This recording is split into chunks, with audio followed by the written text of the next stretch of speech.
Il se trouve que j'ai travaillé il y a peu de temps pour une des startups qui est là-haut, mais qui a quitté le bivouac, je crois. Donc j'ai travaillé avec Aurore Thibault de là-haut sur un sujet plutôt collectivité locale et j'avais trouvé ça très, très intéressant.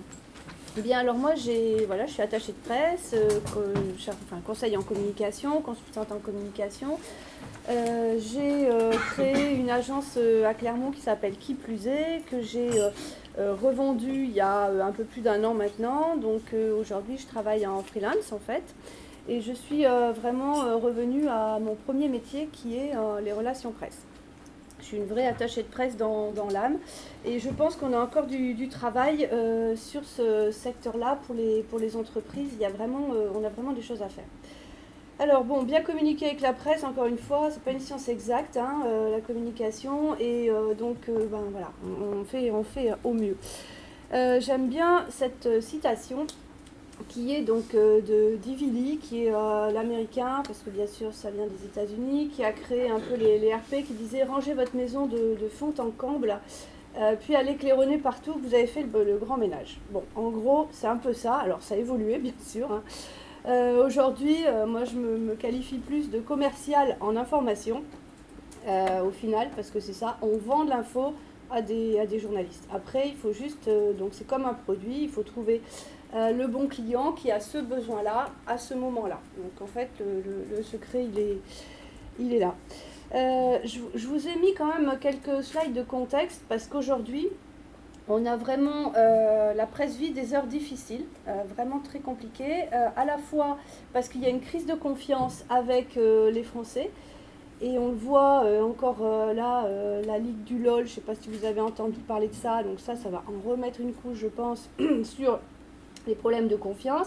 C'est-à-dire qu'on a la Croix, qui est un quotidien plutôt chrétien, qui fait chaque année un baromètre en fait sur la confiance entre les médias et les Français. Donc cette année, on constate, là en 2019, c'est sorti en tout début d'année, on continue donc d'avoir une crise de confiance historique. Néanmoins, il y a une lueur d'espoir qui dit qu'il y a un intérêt pour l'actualité qui remonte un petit peu. Alors c'est vrai que dès qu'il y a une crise type Gilets jaunes ou une élection présidentielle, des choses comme ça, on a quand même toujours un intérêt qui se développe à ce moment-là. Mais n'empêche que voilà, on a une vraie crise de confiance, et ça c'est problématique, on le ressent dans les rédactions également. Donc on a aussi une fracture médiatique selon l'âge et le milieu socio-culturel, c'est-à-dire que en gros, si vous êtes cadre, vous vous informez par la radio ou la presse écrite, et si vous êtes ouvrier, c'est plutôt Facebook, les réseaux sociaux, Internet et la télévision. Bien sûr, qui reste quand même un outil, un support d'impact assez puissant. Donc on a une crédibilité qui est pas forcément en hausse, on voit toutes les flèches sont en bas, donc ça c'est un vrai problème. Le deuxième contexte, c'est que dans les rédactions, elles sont un peu en surchauffe aujourd'hui, c'est-à-dire qu'on a des effectifs qui sont réduits, donc pression, rentabilité économique, bien entendu. Il manque de moyens, donc de moyens humains notamment. Et on a des rédactions aussi qui sont encore en train de se chercher entre le print et le web, c'est-à-dire que certains ont fait le choix d'avoir une rédaction print et une rédaction web, d'autres ont tout mélangé, et parfois les journalistes ont un peu de mal à s'y retrouver. Il n'y a qu'à voir en local ici, le quotidien local, ou en interne, il y a de vraies tensions par rapport à cette problématique-là. Et donc nous, les communicants, on a pris le pouvoir. On a pris le pouvoir parce qu'on envoie des infos, on envoie des communiqués de presse, on envoie des dossiers de presse. Et comme les journalistes n'ont pas le temps, ou plus le temps, ou moins de moyens, ils reprennent. Ils reprennent parfois texto nos infos, nos communiqués. Et donc c'est pour ça qu'aujourd'hui, vraiment, la com a le pouvoir. Et bon, alors, en tant que citoyenne, c'est un petit peu, ça me gêne un peu aux entournures. En tant qu'attaché de presse, ça me facilite un peu la vie. On est bien d'accord. Donc, voilà. Ça, c'est le contexte. Donc, le métier aujourd'hui, donc on peut dire qu'on est plutôt donc, des relations presse aux relations médias, c'est-à-dire que, bien sûr, les réseaux sociaux sont arrivés dans notre viseur et que aujourd'hui on va gérer, ou des blogueurs, des influenceurs, on va les gérer comme des journalistes en relation médias. C'est-à-dire que malgré tout, ils n'ont pas cette formation de journaliste qui dit on va aller vérifier l'info. Donc c'est encore plus facile pour nous, c'est-à-dire que quand vous travaillez avec des blogueurs ou des influenceurs, eh bien c'est un peu plus, voilà, il n'y a pas de vérification de l'information, ce qui fait que c'est plus facile pour faire passer nos messages. Donc on a bien sûr que l'arrivée d'Internet a complètement renouvelé le métier. Notre métier aujourd'hui, ça consiste, donc le SYNAP, c'est le syndicat des attachés de presse, consiste à produire des contenus qualitatifs, créer et gérer du lien, détecter et analyser des signaux fiables. Les relations médias ont dans leur ADN le qualitatif, la perception des changements sociétaux et l'intuition, donc sur l'intuition des tendances. En RP, ce qu'on a dans l'ADN également, c'est le contenu. Le contenu, nous, ça fait des années qu'on travaille sur le contenu. Aujourd'hui, tous les communicants semblent avoir redécouvert que le contenu, le fond, c'était important, le marketing de contenu, etc. Ça, moi, le contenu, ça fait des années que je suis sur le terrain, à commencer par là, quoi, en fait. Donc, oui, bien sûr que le contenu, c'est important. Et les journalistes, ils sont bien évidemment sensibles. On a une séparation entre les médias et les réseaux sociaux qui est de plus en plus faible. Et on est, comme beaucoup de métiers, en train de s'adapter à ça. Donc, bien sûr, blogueurs et influenceurs. Et on a un nouveau métier qui est apparu, qui est le community manager. Et donc, en fait, c'est vraiment un lien avec les RP, c'est-à-dire que l'attaché de presse va gérer les médias et les blogueurs influenceurs, et le CM va être plutôt sur la communauté, et donc il y a des liens forcément entre les deux. Souvent, normalement, ils doivent travailler main dans la main. Et on a des nouvelles pratiques, donc des contenus qui sont enrichis également, parce que quand vous faites un communiqué de presse, si vous pouvez l'enrichir avec de la vidéo, bon, des visuels évidemment, mais de la vidéo ou des contenus qui sont en lien sur le web, forcément, derrière aussi, ça apporte du référencement par rapport au web. Donc les RP font partie du marketing de contenu, pour les situer dans l'écosystème de la communication. Alors, pourquoi communiquer avec la presse ? Moi, je dis souvent que dans relation presse, il y a surtout le mot relation, c'est-à-dire que la base, c'est quand même d'avoir une relation de confiance avec le journaliste, c'est-à-dire qu'on a un réseau, bien sûr, ça fonctionne comme ça, encore et heureusement, avec une qualité et un échange, c'est-à-dire que c'est une relation qu'on construit au fil du temps, au fil des années, parce qu'on lui a donné la bonne info au bon moment. Il nous connaît, il nous reconnaît dans notre compétence, et donc il nous fait confiance. Un jour, surtout avec Internet, aujourd'hui dans les journalistes, ils ont peut-être 150, 200 mails, les nationaux, par jour. Donc humainement, c'est absolument pas possible de traiter ça, parce qu'ils ont aussi plein d'autres choses à faire. Donc comment ils font pour se repérer par rapport à ça ? Eh bien, c'est le réseau, c'est-à-dire que s'il vous connaît, il sait que vous allez lui envoyer une info qui est plutôt qualifiée et qui peut l'intéresser, parce que vous le connaissez. Vous connaissez ses besoins en information, vous connaissez son magazine, son support, son média, vous connaissez ses lecteurs. Donc vous avez cette notion-là. Et donc, en fait, il va ouvrir plutôt votre mail que tous les mails qui arrivent comme ça, comme un fil d'actu, parce qu'aujourd'hui, leur mail, c'est ça. Alors bon, moi, la technique, bien sûr, c'est aussi de la relance téléphonique, parce que maintenant, ça fonctionne aussi comme ça, enfin encore comme ça, c'est-à-dire il faut les avoir au téléphone pour pouvoir échanger et vendre votre sujet, parce qu'on est vraiment on vend des sujets, on a un argumentaire. Et puis, évidemment, le papier, parce que du coup, quand on envoie un courrier postal, autant vous pouvez laisser des mails s'accumuler dans votre boîte mail, autant la pile de courrier, vous ne la laissez pas. Donc à un moment, il est ouvert, quoi. Voilà. Donc on double toujours les envois print et mail.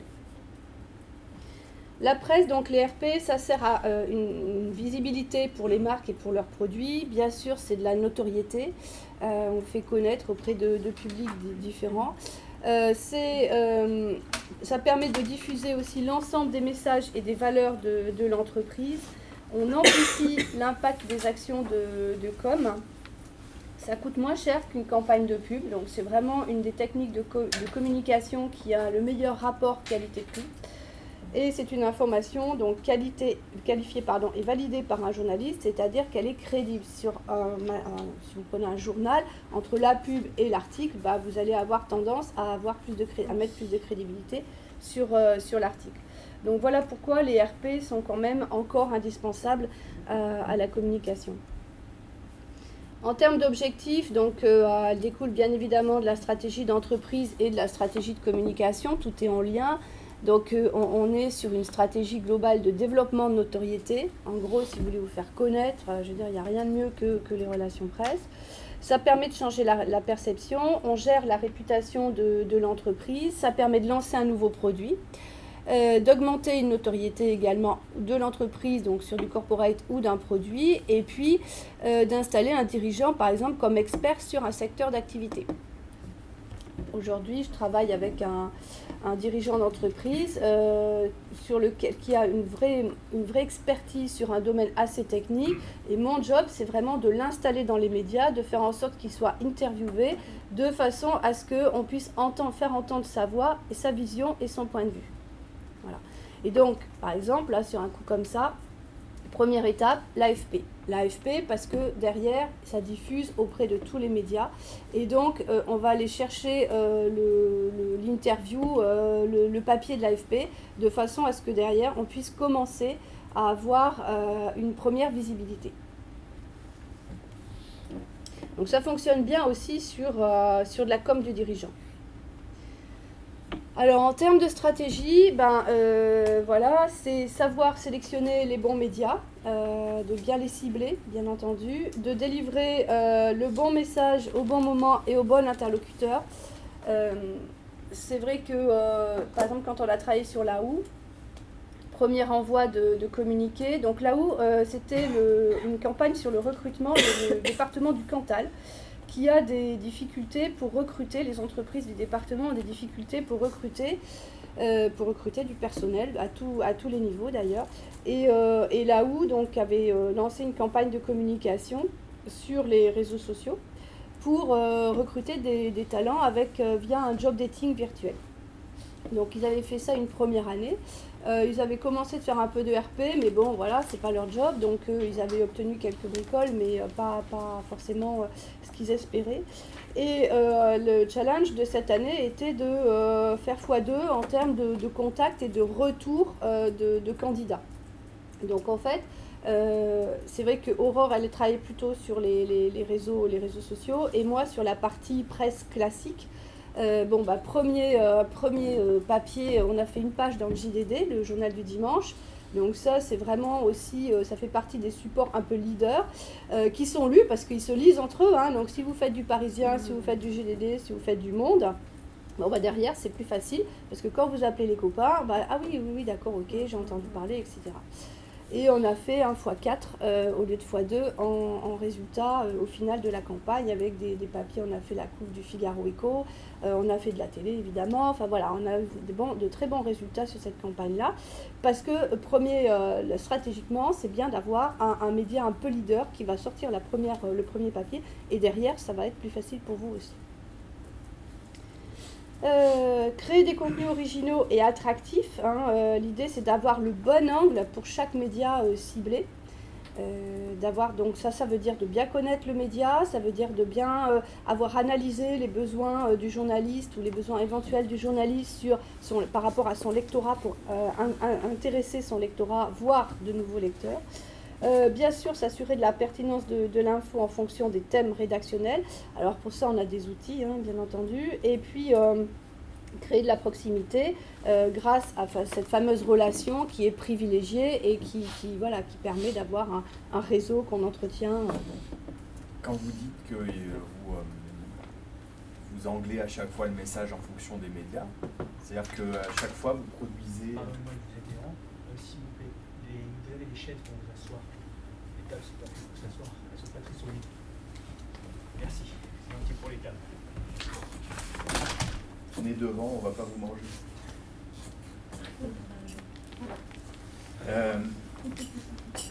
Vous faites à chaque fois des communiqués différents ou c'est un mot d'accompagnement? Alors, c'est plutôt un mot d'accompagnement ou au téléphone en disant, bon voilà, j'ai telle info. Moi, des fois, je travaille même sans communiquer. Hein. J'ai telle info. Est-ce que ça peut vous ou tu intéresser? Voilà comment je la présente en fait. Alors après, on fonctionne par grande masse. Là, par exemple, j'ai 2 communiqués de presse sur, je vous ai amené des exemples, c'est une jeune start-up nantaise en fait qui travaille sur des, alors c'est assez technique, c'est sur de l'agriculture, qui travaille sur des capteurs qu'elle met dans les parcelles et qui permettent aux agriculteurs de savoir quand semer, quand récolter, ou s'il va y avoir du gel. Il y a des capteurs des stations météo, etc. Et là, on travaille sur le salon de l'agriculture, donc le SIA à Paris, et le CIMA, qui est le salon du machinisme agricole. C'est 2 salons qui ont lieu en même temps. Et donc, en fait, on a la même chose, mais en 2 communiqués différents, justement. Un pour la presse pro, un pour la presse plus grand public. Voilà. Donc, effectivement, on peut avoir... Après, on n'a pas un communiqué par rédaction, sinon on n'en sortirait pas. Ouais. Mais ça se fait de manière voilà, presse pro, par type de presse plutôt, et ensuite sur du téléphone, sur de la relance téléphonique, sur du contact en fait. Donc les outils DRP, bon, alors bien sûr les attachés de presse ont des outils quand même qui leur facilitent un peu la vie. Donc on a des logiciels de RP avec des bases de données actualisées en continu, qui nous permettent de faire des mailings, des relances, qui nous permettent de tracer aussi les journalistes qui ont ouvert notre communiqué ou pas. On a de la veille avec des outils de récolte des retombées presse, et on a aussi des plannings rédactionnels. Alors ça c'est une vraie arme, pardon. C'est-à-dire qu'en fait, on sait à l'avance sur une année quels sont les thèmes rédactionnels que vont produire les médias. Et ça nous permet de les contacter et de placer nos sujets en amont. On sait par exemple qu'il y a un thème 20 par exemple dans Voici au mois de septembre. Bon, et ben voilà, derrière, on sait qui est le journaliste qui traite ce dossier-là. Et ça permet justement de le contacter et de lui proposer nos sujets.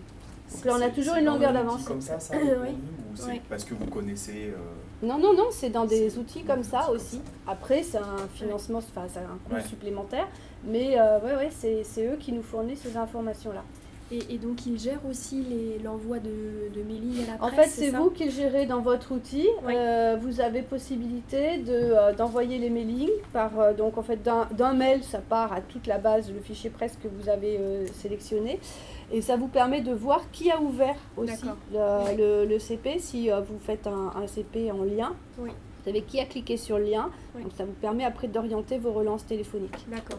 Et donc tous les contacts aussi, on paye, enfin il y a un coût au contact via ce Non, c'est des abonnements en fait. C'est Oui. des abonnements, soit vous avez la liste presse actualisée en continu, après vous avez le niveau supérieur avec l'envoi d'emailing, le tracing, etc.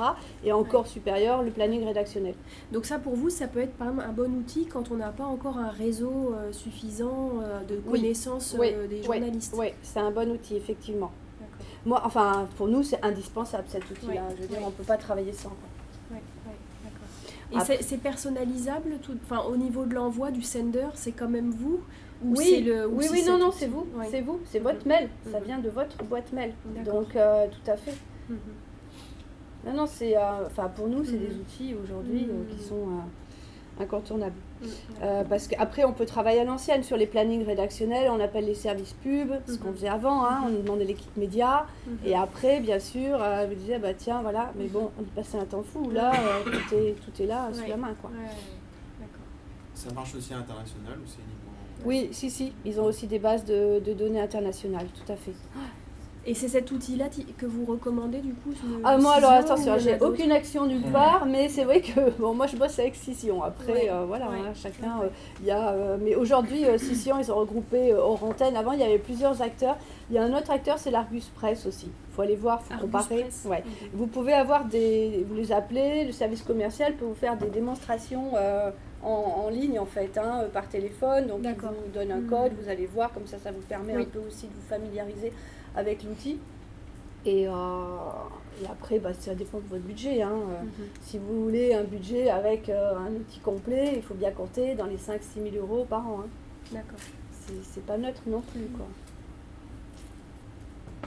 Et donc c'est un coût mensuel. On prend Ouais. forcément sur une année. Ouais. C'est pas au nombre d'envois de communiqués. Non, ça c'est un forfait soit mensuel, soit annuel, mais ouais. D'accord. Et donc on envoie 30 communiqués en une fois. Ou qu'on 150 envoie si 150, vous ça voulez. sera le même, Voilà, même tarif, exactement. il y a pas de- Ouais. ok. Et il n'y a pas de problème de spam dans les... voilà. Ah oui, on est sûr que ça aussi, ça va pas rentrer dans les spams, Et non. dans les messages. Et ouais, ça permet justement ça. Bon. D'accord. Alors après, chacun fait comme il veut. Hein. Moi, perso, je fais pas ça. Parce que en fait, ça fait trop quoi. Donc j'aime bien personnaliser. Donc, alors quand je les connais pas, voilà, je les fais, mais je les fais 10 par 10, 20 par 20, enfin, il y a toujours une tournure, j'essaie de regrouper certains médias, voilà. Et puis quand je les connais, je fais un mail perso, quoi. Donc cet outil, voilà, il est bien, mais attention, quoi. Encore il n'y a pas longtemps, j'ai une copine qui travaille à TF1 qui me disait, moi, les save the date, dès que je vois save the date, je n'ouvre pas, ça me gonfle. Alors chacun a ses petites manies, hein, mais bon, voilà. Les save the date, ils en ont tellement eu qu'ils n'en peuvent plus. Et c'est comme ça que c'est présenté souvent quand on envoie... Souvent, en fait, dans le métier, on envoie des save the date. Alors en gros, c'est attention, il va se passer ça, telle date, dans 2 mois, dans 3 mois et tout ça. Mais certains, ça les gonfle. D'accord. Donc voilà, c'est vrai qu'en fait, le retour de Manivelle, c'est qu'aujourd'hui, plus on travaille au cas par cas presque, plus c'est facile.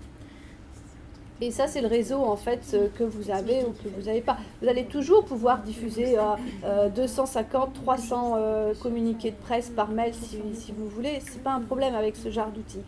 Mais c'est comme tout outil, il faut savoir l'utiliser à bon escient. Et voilà, c'est pas forcément Et on peut tout le temps la panacée. Excusez-moi. On peut nous-mêmes rentrer un certain nombre d'adresses Oui. aussi. Oui, Ouais. tout à fait. Vous pouvez rentrer vos propres contacts. Bien sûr.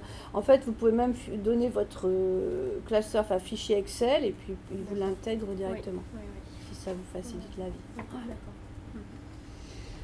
Donc les outils, ensuite, donc je vois que ça fait déjà 30 minutes, hein, donc je sais pas, il nous reste combien de temps là, Clément?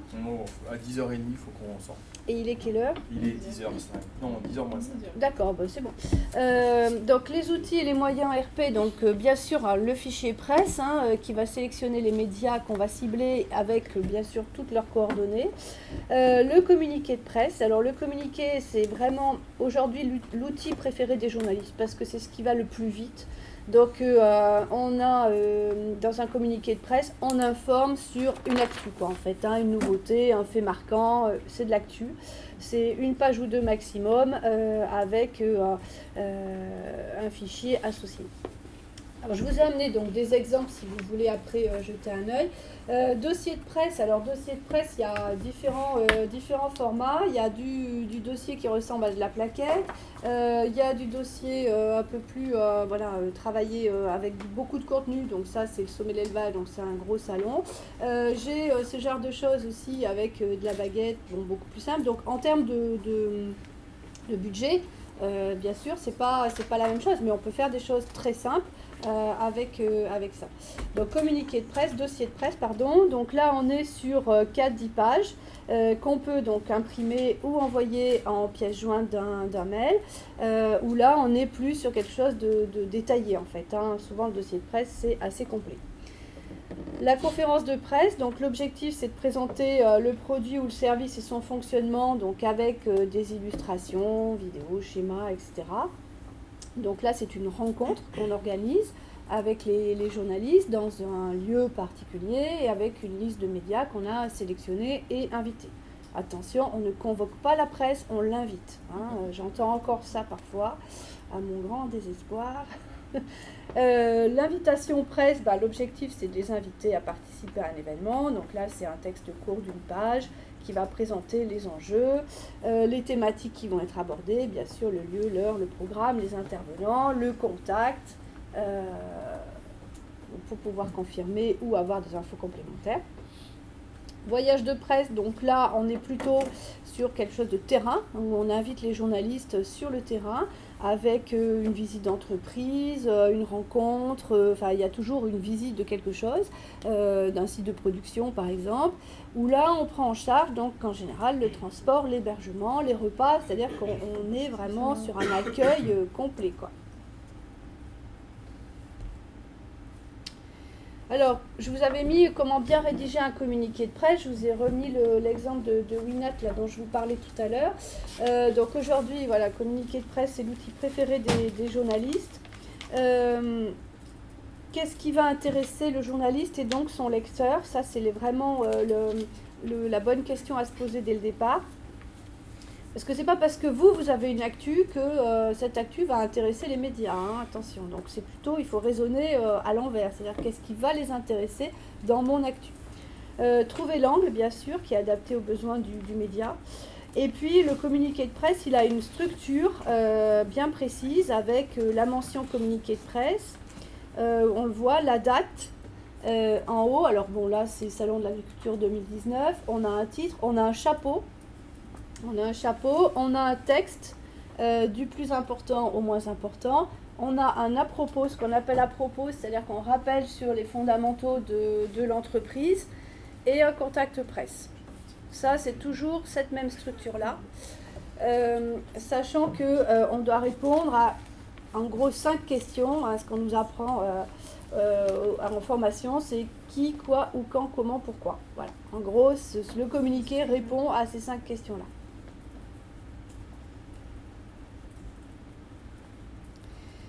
Donc on a une information principale qui doit être visible et compréhensible dès le titre ou dès le chapeau. C'est-à-dire on va tout de suite au sujet, au cœur du sujet. On n'est pas là pour faire du blabla. On a donc essayé de rédiger, voilà, utiliser le présent, rédiger à la 3e personne. Le présent, c'est un temps qui est simple, qui donne du rythme, qui dynamise aussi. Hein. Des phrases courtes, sujet, verbe et complément. On évite donc tout ce qui est acronyme et jargon propre au métier, ou alors sinon on l'explique, bien sûr. On évite le langage publicitaire, les superlatifs, les points d'exclamation. Vous n'êtes pas là pour vendre un produit, mais pour donner de l'info. On n'est pas là pour vendre un produit, on est là pour donner de l'info. On vend l'info, donc c'est pas tout à fait la même chose. Même si, in fine, on est bien d'accord, on vend un produit. Hein. Mais voilà, c'est tout, c'est toute c'est tout justement la nuance.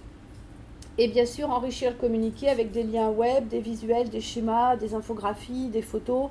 Aujourd'hui, avec le web, forcément, plus on a du contenu visuel, plus il peut être posté, repartagé et utilisé. Donc, avant, en communication, enfin, je ne sais pas comment vous fonctionnez, mais avant, moi j'ai appris à l'école, enfin, on travaillait, on avait un texte et ensuite on l'illustrait avec un visuel. Aujourd'hui, on raisonne à l'envers, c'est-à-dire qu'on met d'abord un visuel et ensuite on met un texte. Donc voilà, le fond, la forme, c'est toujours... Sur le côté forme, justement, donc, les communiqués, vous les envoyez de façon à ce qu'ils puissent être repris, le texte, sans avoir à être, copié-collé en gros. Oh, mais aujourd'hui, un PDF... et est-ce que les pièces jointes, est-ce que tous les éléments d'illustration, est-ce que vous les envoyez en plus pour qu'ils puissent les reprendre en illustration? Bien sûr. Okay. Toujours d'avoir des photos, des visuels libres de droit. Ça, et avoir un panel important. Là, par exemple, sur Winat, là, j'ai une demande avec des visuels. On est en train de regarder parce que c'est un peu... ils veulent pas diffuser n'importe quel visuel par rapport à la concurrence parce qu'ils ont une technologie bien spécifique. Donc, y compris la réflexion sur le visuel, c'est-à-dire qu'est-ce qu'on diffuse comme type de visuel qui va pas trop en dire à la concurrence, mais qui va quand même permettre d'illustrer le propos. Enfin, voilà. Donc, tout est...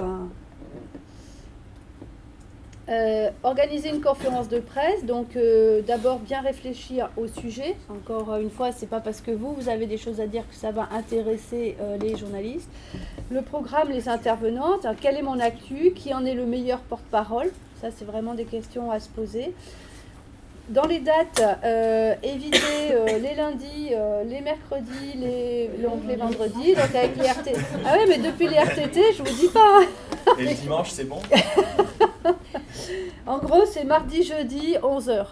Ça, alors bien sûr, tout le monde fait s'engouffre ça, dans ouais. ce créneau. Donc, il faut tomber sur le jour où il n'y a pas d'autre chose. Donc, le save the date, donc, ce que je vous disais, on l'envoie dès que la date est fixée, c'est-à-dire 3 semaines avant en général. Et on diffuse l'invitation une dizaine de jours avant la date. Vous pouvez diffuser aussi un communiqué de presse d'accroche avec l'invitation. Passer les 10 jours donc, qui vont suivre en relance téléphonique parce que ça vous permet de savoir si le sujet les intéresse, est-ce qu'ils vont venir, est-ce qu'ils auront des besoins particuliers quand ils vont venir, est-ce que derrière il y a un papier qui se profile, si oui sous quel angle, etc., etc. Et puis donc c'est vraiment du travail de relation. À J-1, donc on renvoie un petit mail pour dire n'oubliez pas demain, telle heure, tel endroit, il va se passer ça. Et puis donc le jour J, bien accueillir les médias, prévoir bien sûr des interventions de qualité avec des angles différents. Faut pas non plus que ça dure 2 heures, hein, une conf de presse, en 30 minutes on doit avoir diffusé le message principal. Et puis, donc la liste des documents à remettre, c'est la liste des intervenants avec leur nom et leur fonction, de façon à ce que ça soit aussi bien orthographié. Le dossier de presse, bien sûr. La copie des discours ou des interventions, si c'est possible, si les intervenants souhaitent les diffuser. Et puis, pour les radios et les TV, prévoir un petit moment d'interview en fin de conférence, dans un endroit un peu plus calme. Bon, sachant que les télés, en général, c'est pas trop leur truc, les conférences de presse où tout le monde est voilà. Donc, moi, ce que je fais sur la télé, sur une conf de presse, je leur prévois un sujet, mais avant, la veille, le lendemain, enfin, on fait autre chose, mais à part pour eux. Voilà. On les traite différemment. Compte tenu de la moindre disponibilité des journalistes maintenant, ce que vous disiez en contexte, est-ce que les on en fait de moins. presse, On en fait moins. Quand on en fait une, c'est que vraiment on a un vrai gros sujet, truc, quoi. Ou alors il y a un événement qui fédère beaucoup de monde d'un coup, c'est ça. C'est vrai que des conférences de presse, moi aujourd'hui, si je fais celle de Paris et celle de Clermont pour le sommet de l'élevage, par exemple, parce que là, c'est voilà. Mais sinon, on en fait beaucoup moins. Et on travaille aussi beaucoup en one-to-one, en fait, hein, vraiment, enfin, mais même en rencontre entre l'entreprise et les journalistes, un par un, ou bien du sur-mesure. Ok. Beaucoup de sur-mesure. Donc c'est chronophage, mais ça marche. C'est des tournées, en fait. Vous allez voir des rédactions. Oui, il peut y avoir ça aussi, des tournées de rédaction, oui, bien sûr. On peut aussi faire ça. Sur des salons, hein, là, moi, je vais passer 6 jours au salon de l'agriculture. Je vais passer mon temps à les attraper, aller en salle de presse, à les faire rencontrer le client. Enfin voilà, c'est aussi des moments forts, les salons. De votre secteur d'activité, par exemple. Et puis bien sûr ne pas oublier le suivi, c'est-à-dire que le lendemain c'est pas terminé, il faut éventuellement envoyer des visuels ou des infos complémentaires, prévoir la veille pour récupérer les retombées presse, les partager sur les réseaux sociaux. Si vous avez des beaux papiers, n'hésitez pas parce que c'est aussi valorisant de les partager. Dernier point, dans les derniers points, c'est d'évaluer une campagne de presse. Alors ça c'est vraiment ça a toujours été un peu le talon d'Achille des RP.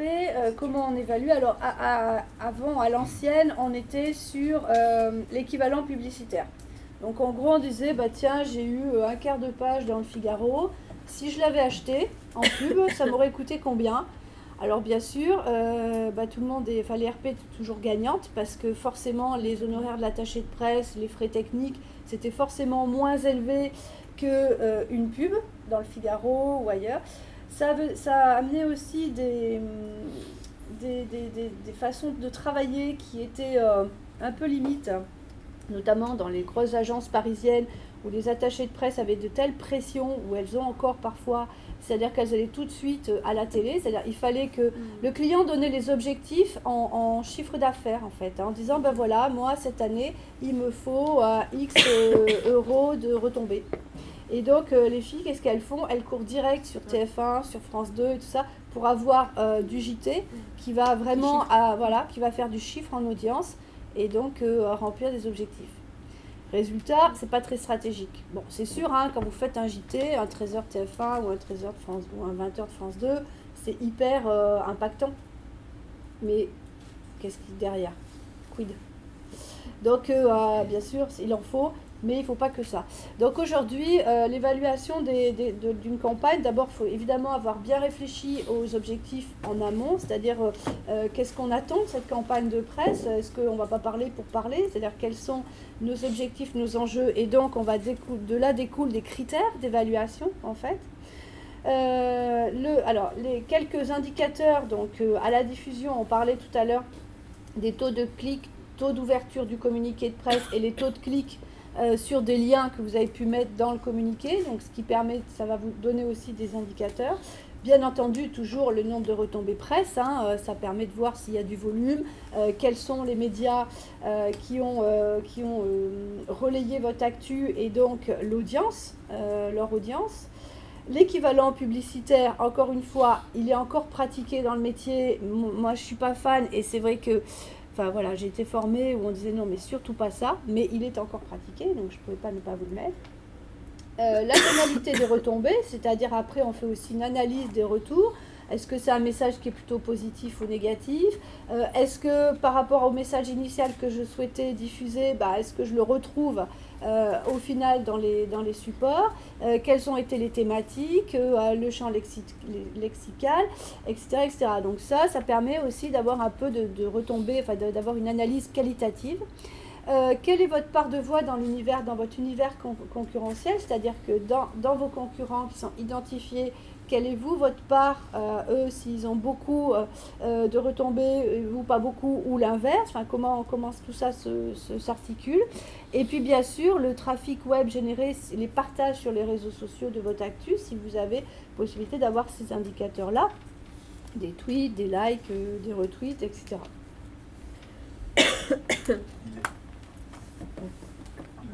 Les retombées là, donc l'outil que vous nous montriez au début, ça permet également de mesurer ça. Tout à fait. Ça permet de mesurer et certains font aussi de la veille, c'est-à-dire récupèrent toutes vos retombées également. Donc ça, là aussi, c'est des outils qui facilitent la vie parce que le temps où vous faites de la retombée, de la recherche de retombées, vous ne passez pas en relationnel. Et aujourd'hui, le nerf de la guerre, il est sur le relationnel en fait. C'est le temps qu'on passe à échanger avec eux, à discuter avec eux. Le nerf de la guerre, il est là aujourd'hui.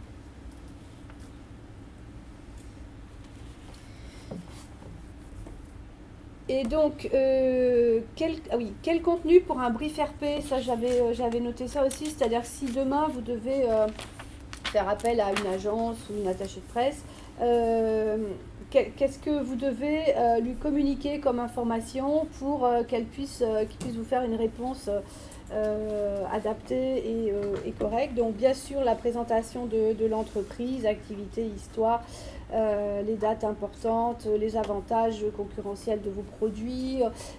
L'agent, l'attachée de presse, elle doit vraiment avoir toutes les informations en main pour pouvoir travailler. Il faut lui faire confiance. Elle a forcément elle va pas diffuser ça aux médias. Souvent, on sent les dirigeants un peu réticents vis-à-vis des attachés de presse qui sont le lien avec les journalistes quand on ne veut pas parler à la presse, etc. Non, il faut lui faire confiance.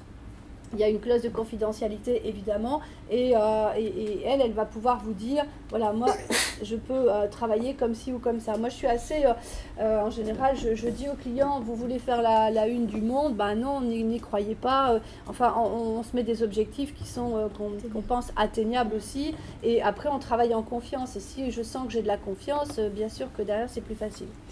Bien sûr, donc présenter les dirigeants et les acteurs clés, les chiffres clés, les produits, les services, présentation du marché. Si vous avez une grosse entreprise, il faut lui faire des visites, qu'elle voit le terrain, tout l'historique de la communication, expliquer la problématique de façon précise. N'essayez pas de lui cacher les choses. Souvent, moi, j'aime bien analyser ce qui est dit et ce qui n'est pas dit aussi, parce qu'il y a des fois des choses tout aussi importantes dans ce qui n'est pas dit, et ça perturbe la relation dès le départ. Donc, il faut vraiment instaurer une relation de confiance.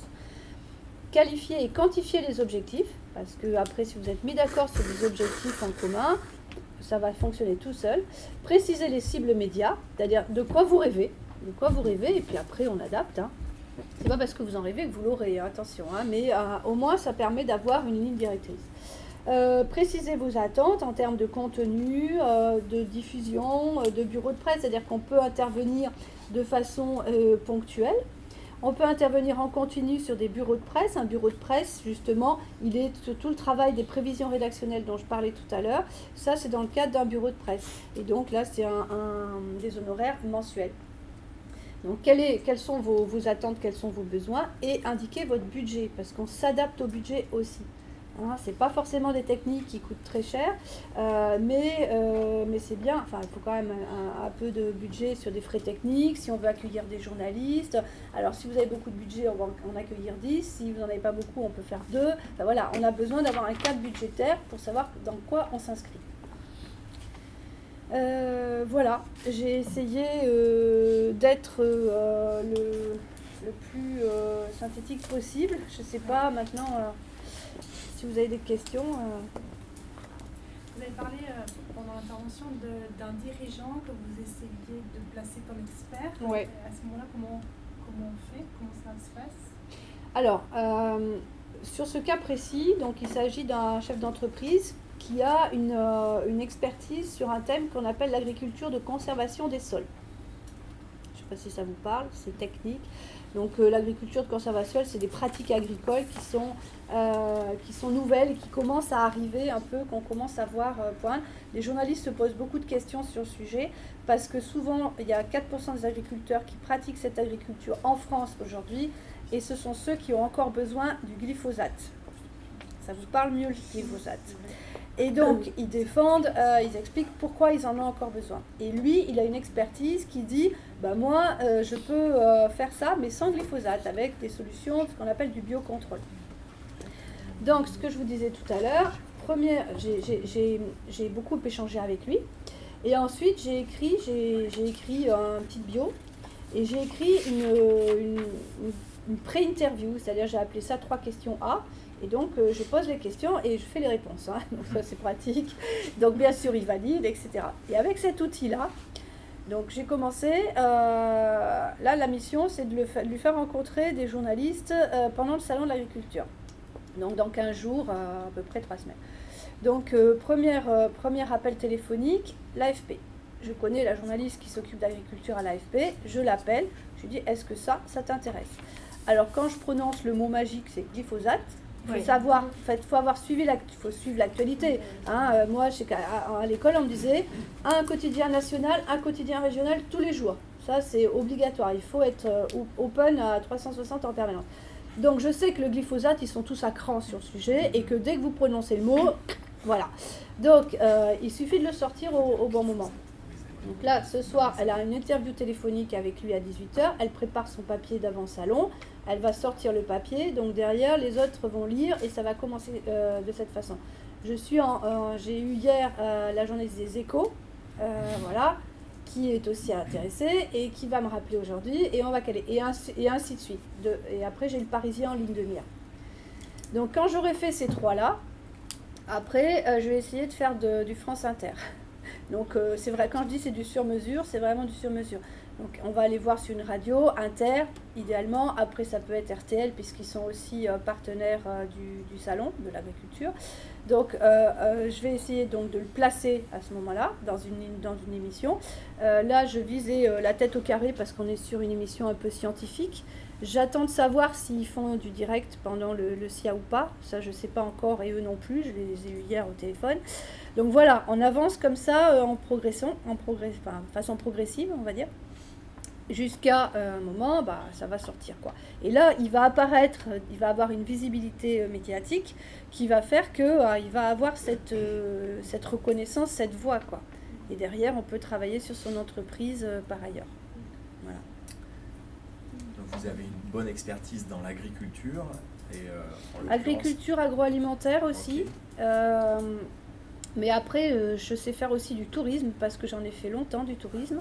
Alors on travaille un peu différemment sur le tourisme, mais oui, alors en fait, par exemple, je ferai jamais de la mode, enfin je fais pas de mode par exemple, de mode, de déco, ça c'est encore autre chose quoi. Il faut avoir quand même des secteurs experts parce que d'abord il faut bien connaître les sujets, bien connaître l'actu, bien connaître les journalistes qui sont sur ces secteurs-là, les journalistes qui sont influents sur ces secteurs-là. Donc oui, donc moi j'ai donc bien sûr agriculture agroalimentaire, donc le tourisme également, sur de l'événementiel aussi, je sais faire de la RP d'événements. Voilà. Comment vous gérez la retombée négative? Parce que vous l'avez juste mentionné, mais vous l'intégrez déjà au moment du brief, parce que vous n'avez pas la main mise finalement sur ce que le journaliste va écrire. Non, et ben vous voulez que je vous dise, j'ai jamais eu affaire à ce genre de cas, parce que j'ai pas eu à gérer de crise grave. Alors bon, c'est aussi voilà. Mais après, ça m'arrive où on me dit non, là je ne te prendrai pas ce papier, et voilà pourquoi je vais pas te le prendre. C'est-à-dire qu'ils sont plus de dire on va pas faire pour pas écrire, parce que si j'écris, ça m'est arrivé l'année dernière sur un sujet où j'ai essayé de batailler, et c'est un journaliste que je connais bien, mais c'est pas passé parce que il a un vrai argument, et il a raison. Donc après on le dit au client, et voilà, ce journaliste, pourtant c'est un beau journal, fait pas de papier pour telle et telle raison. Donc maintenant, soit vous faites évoluer votre produit, soit on en reste là. Mais lorsque vous recevez le brief, c'est quelque chose que vous dites au client potentiel, de dire on n'a pas la main mise sur l'angle et c'est tout l'art de l'ARP, hein. C'est-à-dire qu'effectivement on ne maîtrise pas le rendu final, quoi. Bien sûr.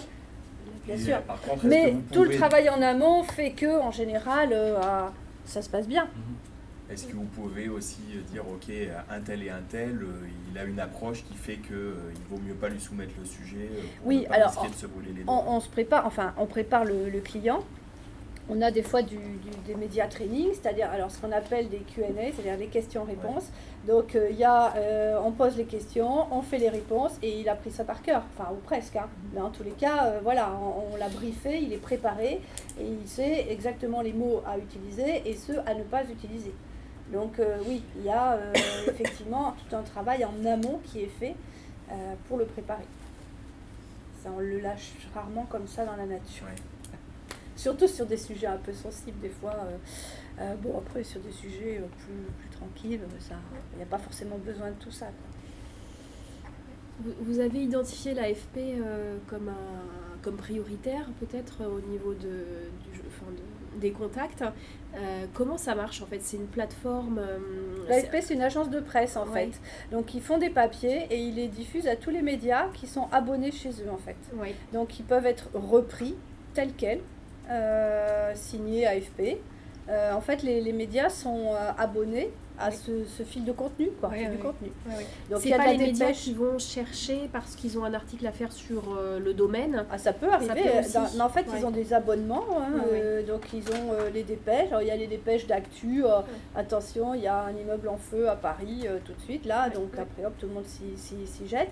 Mais sinon, il y a aussi des papiers de fond qui peuvent être repris tels quels par les médias quand ils sont abonnés. D'où l'intérêt, l'AFP est un expert en fait dans ce secteur. D'accord, et ça couvre vraiment tous les médias la plupart des médias français sont abonnés à l'AFP. Oui, d'accord, c'est clair. À votre avis, quels sont les réseaux sociaux les incontournables? Les réseaux sociaux, en relation presse, c'est Twitter, parce que c'est un réseau un peu d'experts. Vous allez trouver les journalistes, quasiment tous les journalistes ont un compte Twitter. Donc ça, pareil, les comptes, les réseaux sociaux des journalistes sont dans l'outil dont je vous ai parlé tout à l'heure, ils sont indiqués, c'est-à-dire vous connaissez leur compte Twitter, Facebook ou autre. Et donc vous pouvez aller vous abonner, vous pouvez les interpeller par le biais de Twitter. Donc en RP, c'est quand même Twitter. Bon, après LinkedIn a un côté un peu pro, mais plus Twitter.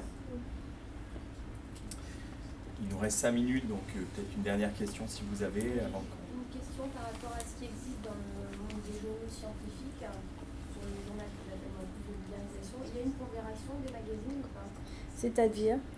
journal scientifique, quand on est en texte par exemple, on va sur tel ou tel journal parce qu'il a 4 points, 2 points, 3 points, et en fonction de sa notoriété et justement de son influence, on va s'orienter plus vers l'un ou l'autre. Est-ce que ça existe aussi dans ces domaines-là? Non. Non, ça me... Nature, par exemple, c'est le top du top, et Oui. la modération qui est beaucoup plus élevée que le journal of agriculture. Ouais. Non. Non. Parce que du coup, ça permet Pas à de ma cibler, connaissance, en tous les ça cas. permettrait de cibler éventuellement, parce qu'après eux, un peu comme pourrait le faire l'AFP dans ce domaine-là, eux, sont un peu référents. Alors, ils se lisent entre eux, hein, si vous voulez. Hein. Voilà, effectivement, il y a quelques supports qui sont référents. Moi, sur mes sujets, je sais que si je fais un Parisien ou un JDD, bon, voilà, il y a des... C'est plus une expérience. Ouais. Bah, la pondération, c'est peut-être l'audience aussi, non? Oui, qui va dire s'il a cette crédibilité, cet impact en fait. Hein. Mais bon, l'audience, si vous prenez un 13h TF1, ça fait de l'audience, hein, mais derrière, quelle image. Enfin voilà, moi ça m'est arrivé de déconseiller de faire du 13h. Bien sûr qu'il y a de l'impact, hein, mais après, je sais pas. Enfin, ça dépend de l'objectif et du sujet. Vous avez parlé des réseaux sociaux, donc on voit bien que c'est complémentaire. Oui, effectivement. ouais. Est-ce que vous avez vu quand même sur votre activité une différence en fait avec l'émergence des réseaux sociaux? Et ben pas tant que ça au final. Pas tant que ça. C'est vrai que on l'a on l'a forcément en ligne de mire. On l'a voilà. Twitter on l'utilise pour contacter des journalistes. Des fois ça aide. Hein. Moi ça m'est arrivé de les capter par Twitter alors que j'arrivais pas à les capter autrement. Mais au-delà de ça, bon voilà, moi ça a pas changé fondamentalement ma vie dans ma façon de travailler par rapport à ces médias-là. Même si derrière, bien sûr, hein, ça révolutionne le monde de la com, hein, bien sûr, mais la base, elle est toujours un peu la même quand même. Hein. Je vous en prie. Ouais. On avait bien conscience. Je suis à 58-45, donc c'est bon. Merci Véronique. Merci à vous. Non, merci.